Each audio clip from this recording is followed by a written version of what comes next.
Olá, boa noite a todos. A minha participação vai ser bem ao estilo pós-moderno, então eu não vou estar presente fisicamente, mas eu deixei essa mensagem gravada.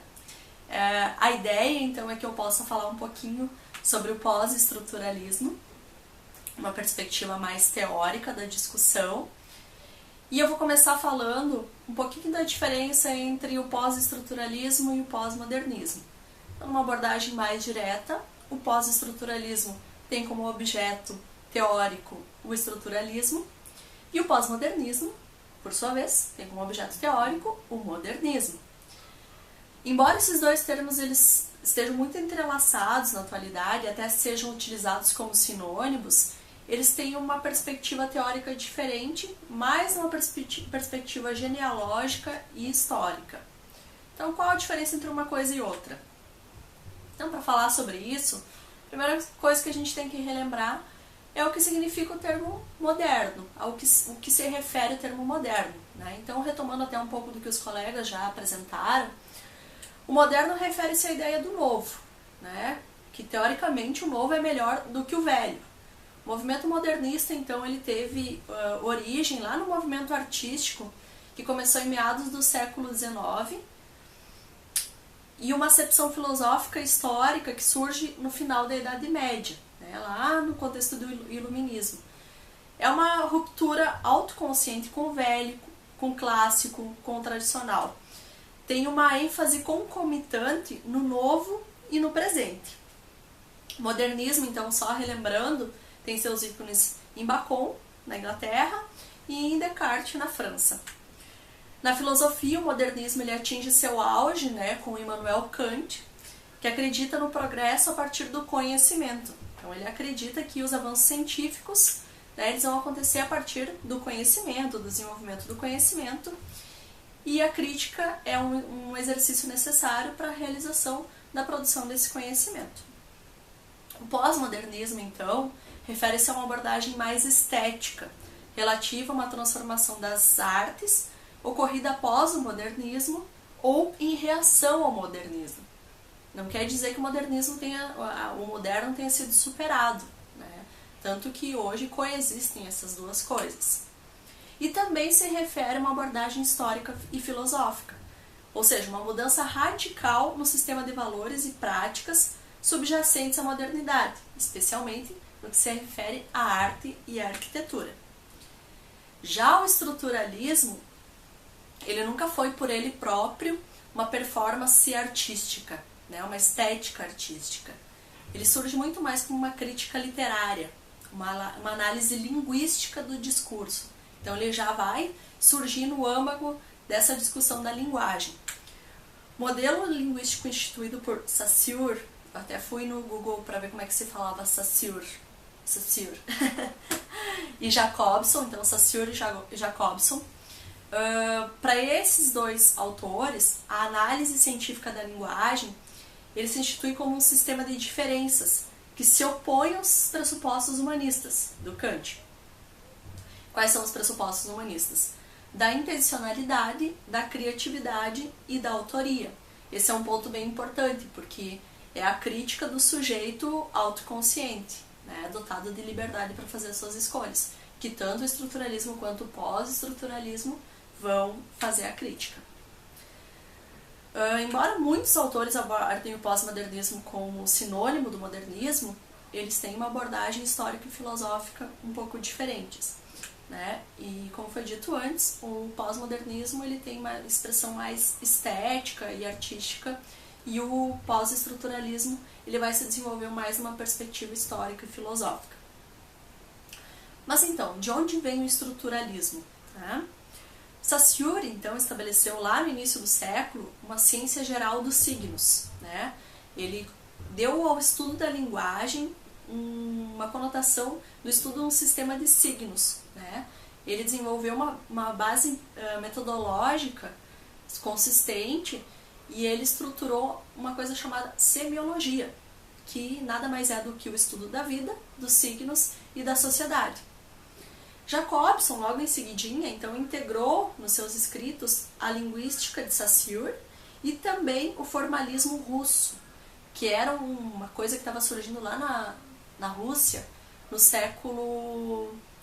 na década de 1910. Foi um movimento de crítica poética e literária que se estruturou na Rússia nessa época e que logo em seguidinha foi um movimento ridicularizado por Stalin. Mas então Jacobson integrou essas duas coisas e foi dando as bases para o estruturalismo. Foi então Jacobson que utilizou pela primeira vez o termo estruturalismo para definir essa corrente de pensamento. Jacobson foi influenciado por Hegel e também pelas manifestações artísticas no início do século XX. Então Jacobson ele vai definir o estruturalismo como um método capaz de revelar as leis internas do funcionamento de determinados sistemas. E aí tem uma coisa importante, porque Jacobson então ele supera a abordagem dicotômica de Saussure e ele vai trazer para sua teoria uma abordagem dialética hegeliana. Esse ponto é importante porque aqui tem uma divergência entre o estruturalismo e o pós-estruturalismo, que eu vou falar mais lá para frente. Bueno, então, lá em 1945, Lévi-Strauss conheceu a obra de Jacobson e ele começou a integrar o método utilizado por Jacobson na linguagem para olhar para as sociedades. E aí ele desenvolveu a antropologia estrutural, ou seja, ele aplicou aquela teoria de que a linguagem possui signos e esses signos eles se interrelacionam e vão dando a explicação para as coisas, para os processos sociais. E aí ele disse que as relações são também permeadas por sistemas de parentesco e que esses sistemas de parentesco têm interrelações e que elas surgem do inconsciente. Esse é um outro ponto importante do estruturalismo, porque ele admite que as coisas não vêm só daquilo que é consciente e racional, como estava previsto lá no humanismo, mas que as coisas elas surgem também no inconsciente. E por isso, por ter partido da obra de Jacobson, da linguagem, Lévi-Strauss mais tarde vai assumir que a antropologia é sim um ramo da semiologia. Já no ramo da literatura, na década de 50, Barthes vai desenvolver alguns escritos e também vai se tornar diretor de um pessoal lá que se juntou, um diretor dos estudos de signos, dos símbolos e das representações. Bueno, a partir daí, a porteira estava aberta e foram vários estudos abordando diferentes temáticas em vários ramos e se destacam, numa perspectiva estruturalista ainda, né? Foucault na sua primeira fase, Solles, Althusser na perspectiva marxista, Lacan na psicanálise e Piaget na pedagogia. E aí Piaget diz que o estruturalismo ele é um método que olha para as estruturas como sistemas de transformação, dotados de leis que regulam essas transformações. Ou seja, as estruturas teriam totalidade, teriam transformação e teriam autorregulação. Lembra Hegel, não? Pois é, tem muito de Hegel nisso. Uma outra observação importante que foi Piaget que fez, ele disse que não existe nenhum conflito entre o estruturalismo e a perspectiva do método materialista dialético de Marx. Vejam bem, nessa época, mais ou menos nessa época, um pouquinho depois, os estruturalistas, alguns, especialmente Foucault, fizeram duras críticas ao comunismo. Mas eram críticas ao comunismo que na época era pautado por Stalin, um regime totalitário, o Partido Comunista Francês muito permeado por essa influência. Então, essa rixa que deu a entender que seria uma crítica marxista, na verdade era uma crítica ao stalinismo daquela época, e não a teoria do método dialético, materialista dialético de Marx, que não é a mesma coisa. Se acrescenta a esse ponto, né, que acho que é importante falar, que tanto os estruturalistas quanto os pós-estruturalistas sempre se preocuparam em olhar para o capitalismo, né, sempre foi um problema central o capitalismo, e entender também as formas como ele foi se transformando, né, para não ter que lidar com seus próprios limites, né? Então, acho que isso é um ponto importante de se falar, que o capitalismo é um problema para os pós-estruturalistas e que os pós-estruturalistas buscam compreender as formas como o capitalismo vai se transformando para desenvolver novas formas de dominação. E aqui é importante trazer, eu acho que se aplica mais na questão da saúde, né? Foucault descreveu de forma e analisou de forma muito importante, né, a forma como nasceu a medicina social, que no século XVIII, século XIX, se estruturou justamente para responder às necessidades do capitalismo, né? Então, a medicina social, ela se estrutura a partir do disciplinamento dos corpos, do controle dos corpos, para possibilitar que o capitalismo pudesse se desenvolver. Bueno, mas então, o que é esse tal de pós-estruturalismo? Já que a gente falou do que é o estruturalismo, né? De que forma o pós-estruturalismo se diferencia do estruturalismo? Já que ele não nega de todo o estruturalismo, mas se estrutura e nega alguns pontos dele para reestruturar o pensamento. O pós-estruturalismo, então, é uma forma de pensar, uma forma de filosofar. E aí se tem um cuidado muito importante em dizer que ele nunca deve ser olhado de uma forma homogênea, singular, uma forma totalizante ou uma forma de unidade. O pós-estruturalismo ele tem como marca justamente isso, de ser algo passível de questionamento da forma como vai se explicar, e ele tem uma crítica muito forte à metafísica, ou seja, não existe uma lei básica para explicar as coisas. Tudo pode ser olhado por outras lentes e de outra forma. E ele foi se desenvolvendo a partir do olhar das obras dos estruturalistas. Quais sejam os mais importantes? Lévi-Strauss na antropologia, Althusser com o marxismo, Lacan com a psicanálise e Barthes na literatura. Estruturalistas que foram olhados por pós-estruturalistas e a partir disso foram criticados e surgiram novas teorias. O pós-estruturalismo, então, ele é uma resposta filosófica à pretensiosa, a pretensão do estruturalismo de se transformar num mega paradigma para as ciências sociais. Então, de ser algo muito determinista, muito hermético para explicar determinados sistemas. O pós-estruturalismo, ele deve ser visto, ele foi desenvolvido, né? Deve ser visto então como um movimento que se inspirou na releitura que Heidegger vai fazer de Nietzsche, né? Então, essa releitura foi justamente nesse processo que surge a crítica metafísica, né? E descentrar o olhar das estruturas, né? Mas, no entanto, ele preserva a crítica à perspectiva humanista, um sujeito autoconsciente, um sujeito livre para a tomada de decisões. Aí no pós-estruturalismo ele pode ser visto com outros nomes, por exemplo, o neoestruturalismo, e aí trazendo a perspectiva de que ele não nega totalmente o estruturalismo, mas só tenta colocar o estruturalismo numa outra perspectiva, numa outra direção, ou aí no superestruturalismo, que seria um termo guarda-chuva, para dar conta de diferentes correntes teórico-filosóficas que bebem mais ou menos dessa mesma vertente e que vão se desenvolver com algumas variações, mas que estão dentro dessa perspectiva de explicação. O pós-estruturalismo é um movimento de pensamento, corporifica diferentes formas de prática crítica. Ele é, por isso, interdisciplinar, então ele vai buscar várias vertentes para poder explicar as coisas, e apresenta-se por meio de diferentes correntes de pensamento. Ele dá a possibilidade disso, de ter diferentes correntes de pensamento dele. Então, ainda retomando a questão nietzschiana, a partir da releitura feita por Heidegger, um ponto que ele traz foi que se Freud desenvolveu a questão do desejo como um objeto central e Marx desenvolveu a questão do poder como objeto central, Nietzsche teve a capacidade de desenvolver esses dois objetos de forma sem deixar um em detrimento do outro.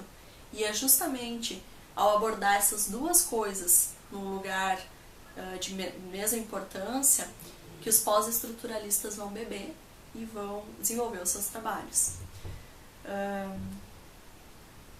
Ainda dentro de Nietzsche, né, se traz e retoma de forma muito forte no pós-estruturalismo a crítica da verdade, não existe uma verdade única, né, e a pluralidade de interpretações. Então, a possibilidade de ter várias interpretações de acordo com cada coisa, com cada fenômeno, enfim. Foucault, então, vai beber dessa vertente, né, e ele, ao invés de procurar origens e essências, Foucault vai procurar proveniências e emergências, né? Então já supera uma perspectiva mais determinista. Derrida, por sua vez, ele vai lá e questiona o pensamento binário, né? Ele diz que essa abordagem, então, provoca hierarquizações que prejudicam olhar para as coisas, que não existe uma coisa que vai determinar mais que a outra, né? Que é preciso olhar para as coisas de forma a entender a forma como elas se relacionam. E Deleuze vai se debruçar sobre a perspectiva dos jogos de diferença que Nietzsche desenvolve. E isso é bem importante, porque esses jogos de diferença, eles vão negar uma perspectiva da dialética hegeliana. Então, a partir do momento que Deleuze começa a desenvolver esse conceito de jogo da diferença, ele vai olhar para as coisas de uma forma diferente, como se olha a partir da dialética hegeliana. Então, se para Hegel, para algo existir, ele precisa negar outra coisa, e para algo existir positivamente, ser produzido, precisa ser a negação da negação, então, Deleuze faz uma leitura de Nietzsche na qual existe a potência na diferença. Não é necessário existir a negação da negação para se produzir alguma coisa. Algo pode se produzir na diferença. Essa abordagem centrada na diferença, ela é central no pós-estruturalismo e é um dos conceitos que o diferencia como movimento de pensamento.